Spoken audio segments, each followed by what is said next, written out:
Dans cette capsule-ci, on va faire la suite, donc prédire la force d'un acide à partir de sa structure. Voyons maintenant comment prédire la force d'un acide simplement à partir de sa structure, de la structure de la molécule. Quand on a une dissociation d'un acide dans l'eau, c'est cette liaison-là qui se brise, cette liaison covalente entre H, qui va devenir H+, et la base conjuguée qui va devenir A-. Plus la liaison se brise facilement, plus l'acide est fort, parce que si ça se brise facilement, ça va faire beaucoup de produits. Donc, avec l'expression de la constante d'équilibre qu'on voit à droite, plus il y a de produits, bien sûr, plus l'acide est fort. Prenons deux exemples. L'exemple de l'acide acétique, on a son équation de dissociation ici. On a même sa valeur de Ka, qui est 1,8 fois 10 à la moins 4. Comparativement à l'acide bromoacétique, qui a une formule très semblable, avec un Ka, par contre, qui est assez différent, qui est presque 10 fois plus gros. Donc, ça veut dire que l'acide bromoacétique, c'est un acide plus fort, parce que son Ka est presque 10 fois plus élevé. Mais pourquoi? Alors, voyons voir. Ça s'explique par ce qu'on appelle l'effet inductif attracteur. Regardons les deux structures des molécules, les structures en boule et bâtonnet. La liaison qui doit se briser facilement pour que l'acide soit fort, c'est la liaison OH, la liaison entre l'atome blanc, qui est l'atome d'hydrogène, et l'atome rouge, qui est l'atome d'oxygène, qu'on voit là, à droite dans les deux structures. Donc, si cette liaison-là se brise facilement, alors l'acide est fort.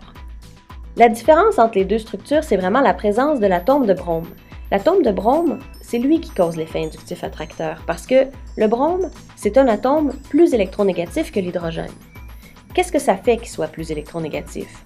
Bien, plus électronégatif veut dire qu'il va délocaliser les électrons de la molécule vers lui, parce qu'il les attire. Donc l'atome de brome, qui est représenté en brun ici, attire tous les électrons de la molécule, y compris les électrons de la liaison OH, qui est la liaison entre le A et le H dans un acide.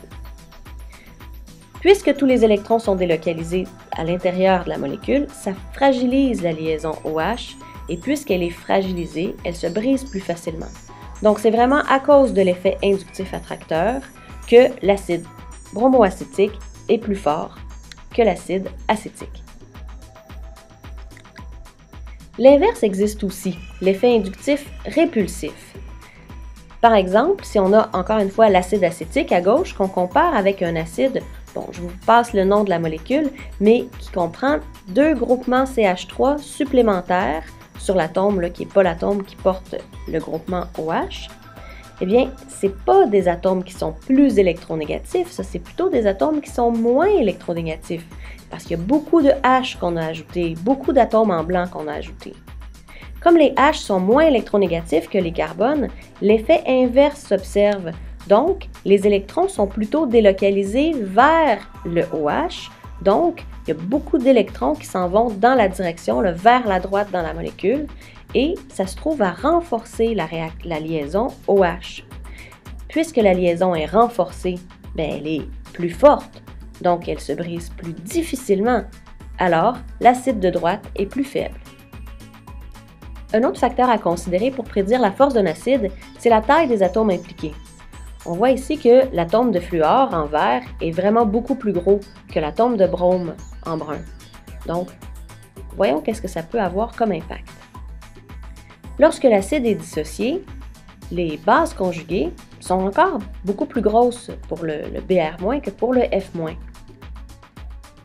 Puisque F- c'est un petit anion, les petits anions sont peu stables parce que la charge, moins, est répartie dans un petit volume, parce que l'atome est petit. Donc, un petit anion, c'est peu stable. Si la base conjuguée est peu stable, le F- est peu stable, la réaction inverse va avoir tendance à vouloir se produire. Donc, l'acide HF est plus faible, parce que c'est la réaction inverse qui veut se produire, pas la réaction directe. Au contraire, le Br- c'est un gros anion, donc il est stable, parce que sa densité de charge est faible. La charge moins est répartie sur un gros volume. La base conjuguée de HBr, donc la base conjuguée c'est Br-, elle est donc moins réactive que, en comparaison, le F-. Ainsi, le HBr est un acide plus fort parce que c'est la réaction directe qui va avoir tendance à se produire parce que ça produit une base conjuguée stable. Plus la base conjuguée est réactive, plus l'acide est faible, et plus la base conjuguée est stable, plus l'acide est fort. Maintenant, on va essayer d'appliquer ces notions-là. Pour chaque paire d'acides que je t'ai dessiné ici, essaie de m'identifier lequel des deux est l'acide le plus fort. Je trouve ça un peu difficile, je vais essayer d'y arriver. Pour la première paire, là, tout de suite, on voit qu'il y a la présence de fluor. C'est ça que je remarque tout de suite. Le fluor, on le sait, est un atome qui est très fortement électronégatif. Alors, j'imagine que dans cet acide-là, on va retrouver de l'effet inductif attracteur. Oui. Alors, si les fluors tirent sur les électrons dans la molécule, j'imagine à ce moment-là que le lien OH va être facile à briser. C'est bien ça. C'est l'effet de l'effet inductif attracteur dans un acide. Ça facilite le bris du lien. Alors, si c'est facile à briser, ça veut dire que cet acide-là va être plus fort. Oui, exactement. OK. Très logique.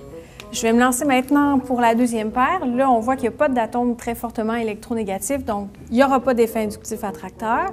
Par contre, je vois qu'il y a beaucoup de groupements CH3, puis ça, tu m'as expliqué tout à l'heure que ça faisait plutôt de l'effet inductif répulsif. Oui. Donc, l'effet inductif répulsif, ça fait l'inverse de l'effet inductif attracteur. Donc, j'imagine que ça va rendre le lien OH difficile à briser.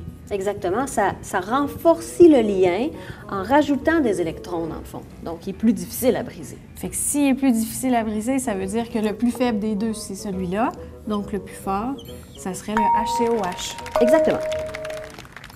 N'hésitez pas à revisionner la vidéo autant de fois que nécessaire. Et pour vérifier votre compréhension, allez faire les exercices dont l'adresse est placée dans les commentaires en dessous du vidéo.